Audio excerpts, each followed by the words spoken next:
Hey everybody, welcome back to the channel. So today I want to talk about how I think I have one of the best business models for selling car parts on eBay, especially for a side hustle. You'll often hear people talk about picking parts from junkyards or buying wrecked cars from salvage auctions. But if you're building a side hustle and you want to start with near zero money, I think this is the best way to do so. So I've been doing this for years now. I just started taking it seriously again 3 months ago. And as you can see here, I've done over 20K in sales, had 131 orders. And if you want to start making money somewhere between 2 and 5K a month, I really recommend doing this. If you're in the car parts, that helps, but isn't like a prerequisite to anything. I'm going to go through today exactly what is this business model and how to find your first customer. This is going to go really in depth just so you fully understand how this works, especially for the beginners out there. Even if you sold on eBay before, this is a different business model. You'll probably learn a lot from it as well. But yeah, let's explain what this business is. To start off, it's called what I call auto parts consignment. So I basically sell car parts for local auto body and repair shops. A lot of people don't really think about this, but I grew up in my dad's repair shop and found that he often had parts that were just collecting dust on shelves that were actually worth a lot of money. And I ended up selling stuff for him left and right. I took that idea and applied it to a bunch of other shops, and I basically sell stuff on their behalf and I take a percentage of the profits when something sells. So I'm not paying for any inventory up front. I'm just listing, doing all the photos, descriptions, pricing, shipping, customer service, handling everything on the eBay side. And for that, I get a percentage of the profits for each item. So the shop provides just parts and a place to store them. If you're only selling like 10 to 50 items per shop, ideally you can take them back to your home and store them in like a garage or a basement so you don't have to go back and forth every single time something sells. The shop really has very minimal interaction with you, and that makes it so easy for them to say yes, is that you're really not requiring them to do much and you're paying them. So you're only going to get paid when something sells. You're not going to pay for a part beforehand. Basically, your inventory cost is zero because you're not paying up front.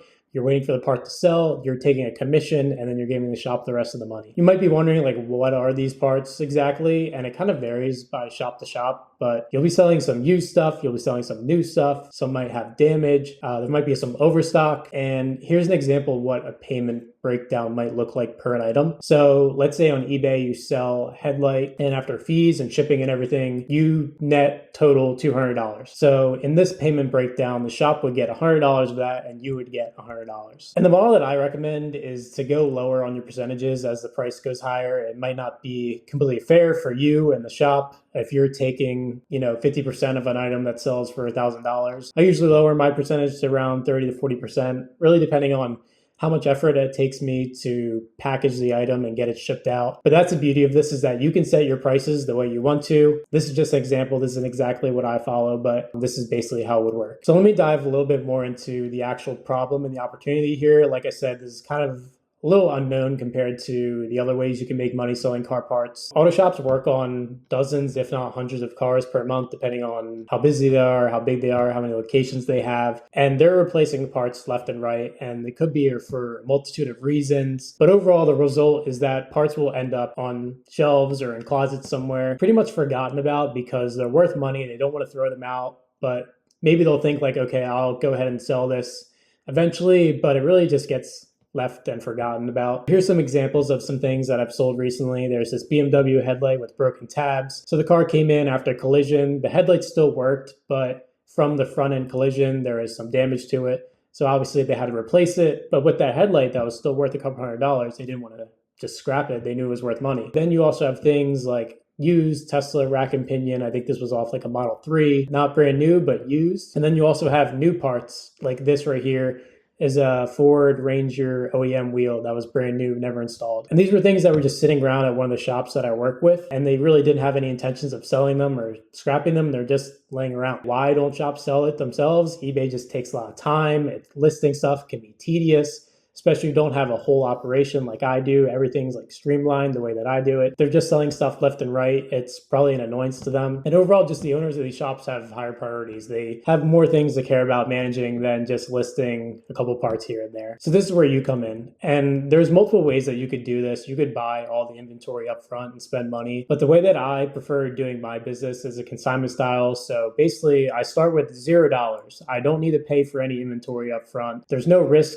to me in spending hundreds or thousands of dollars on stuff that I don't know if it's going to sell and how much it's going to sell for. So minimal risk on my end. A lot of these parts might sit for months. A lot of things that you're selling might be obscure, oddball. There's probably not a lot of people replacing these things every day. You might have to sit on things for a while to get them sold. And like I said, you might not know the exact value of an item. You might start it at $500 and end up taking an offer for $300 or $350. So I don't want to spend money on inventory. I don't know exactly how much I'm going to get in return. And then if I'm working with them over time, like I want this to be fair. I don't want them to come back at me and say I'm not being fair about my pricing. So now that you understand the business model, I'm going to teach you how to find shops in your local area that you can approach and pitch this business model and start selling stuff on eBay for them. There's a few criteria that I think make a good shop for this business. You want to find someone that's close to you, ideally within 10 to 20 minutes away, especially if you have to drive there every day or two and pick up parts. Like you don't want to go very far. You want to find independent shops. I found that chains and dealerships just aren't really open to this as much unless you maybe have an in, you know somebody that works there. But ideally you want to go to a shop where you can go directly to the owner and pitch them. You don't want to have to go through a hierarchy of people. I've worked with body shops and repair shops, found that body shops usually have more parts. It really depends on who it is, what kind of cars they specialize in. You want to find someone that specializes in high-end luxury cars. So we're talking Audi, Mercedes, BMW. The more expensive the cars they work on, the better parts they're going to have. Let's go through an example here. I just picked Charlotte as an example city. I'll go to Google, I'll just type in auto body shops in Charlotte, repair shops in Charlotte, and you'll get this map here from Google,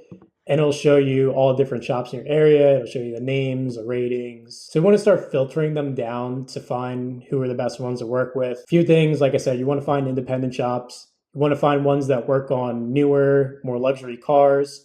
Doesn't have to be, but that's what I prefer because you'll find more expensive parts. So you can see here's an example of a body shop that they work on Mercedes. They got some old like S2000 there, Audi, Corvette. There's a Lamborghini Urus right there. Overall, this looks like a decent shop that I could want to work with. They also have a 5.0 rating, so overall, you know they're doing good business. And it's not a dealership or a chain. Before you even go to the business, you want to have an idea of who the owner is. There's a few ways of doing this. The best way that I found is go to the reviews from customers and try and see if they've named the owner explicitly. This shop up here, I went to the reviews and found they were talking about this guy named Carlos. You can see in the context here too, he's extremely professional, knowledgeable, helpful. This one, Carlos and his teams, you could assume he is probably the manager or the owner, anything, but this just helps when you walk in the door. You know exactly who you want to talk to, who you want to pitch. So next, ideally, you want to build a target list of shops in your area. You don't want to just find one, go in, and then unfortunately, if you get a no, just be like, that's it. You need to just move on to the next one and not worry about hearing no for an answer. It's kind of like sales. Like, you need to be okay with people saying no. And don't let that discourage you, because I promise if you do it enough, you will find a shop to work with you. I've worked with probably over 10 shops since I've started doing this, and most say yes. And if they don't, it's usually just because they don't have parts. It's not because they don't want to work with you or they think it's unfair. Just like they don't have stuff laying around. And I would say that's a rare minority. A lot of shops, they have stuff and they want to make money. And this should be a no-brainer for them. So anyway, you want to build a target list. You'll go through, find the shops that fit your criteria, and then the exact person that you want to pitch. This will just make it a lot easier when you walk into the shop. You'll know who you're looking for, and it'll make it a bit more personable too. Like when you go in, whether you talk to the owner directly or you go in and ask the manager, hey, can I speak to so-and-so, just makes you seem a lot more professional. Next, I want to talk about how you want to frame this. So this is very important in that you don't want to come off as being too salesy. This should be a win-win situation for them. So you're helping them monetize stuff they already own that's just sitting around. They're either going to throw out or it's just going to sit there for the rest of its life. And you only get paid when they get paid. So it's aligning the incentives there, and you're taking work off their plate. So if they wanted to do this themselves, it'd take them a lot of effort to list, ship, handle all the customer service, everything like that. So approach it as, I help shops turn unused parts into cash. That's the mindset you should have, and not, I have a business opportunity for you. Very important that you make that distinction and how you frame it to them, because you don't want to give a bad first impression. You want to go in, be clear, show that it's a win-win, and the conversation will probably go a lot better. Also very important, make sure that you make it clear to them that this is very minimal work for them. All that really is required of them is showing you what parts you can sell and then letting you store them and access them whenever you need to sell something. So when you walk into your first shop, you may be greeted by the owner, you might be greeted by someone in the front office. Example here, just say, hello, is so-and-so here today? Can I have a quick word with them if they're available? Once you get introduced to them, you'll walk up, you'll just say, hello, my name is so-and-so. I work with local shops to sell their spare and unused parts online. When something sells, I handle everything and we split the profits. Then you ask a very clear, direct question. Do you have extra parts laying around that are worth money and just taking up space? So one, you're saying that their stuff is worth money. You're showing them that I can make you money. And also you're giving them the benefit of clearing up space. So they might have a closet that's just stacked with parts that they could be using for other purposes. And that's also a benefit to them. So once you give them that, just stop and let them respond.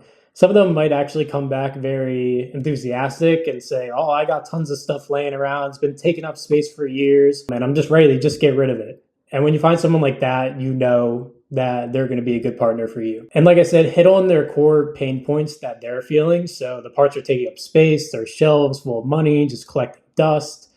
This could be significant money for them every month. You could be making them $1,000 to $5,000 a month just in passive income for them, basically. And paint the picture very simply. Don't hype it up. Just they're going to earn money from parts they already own.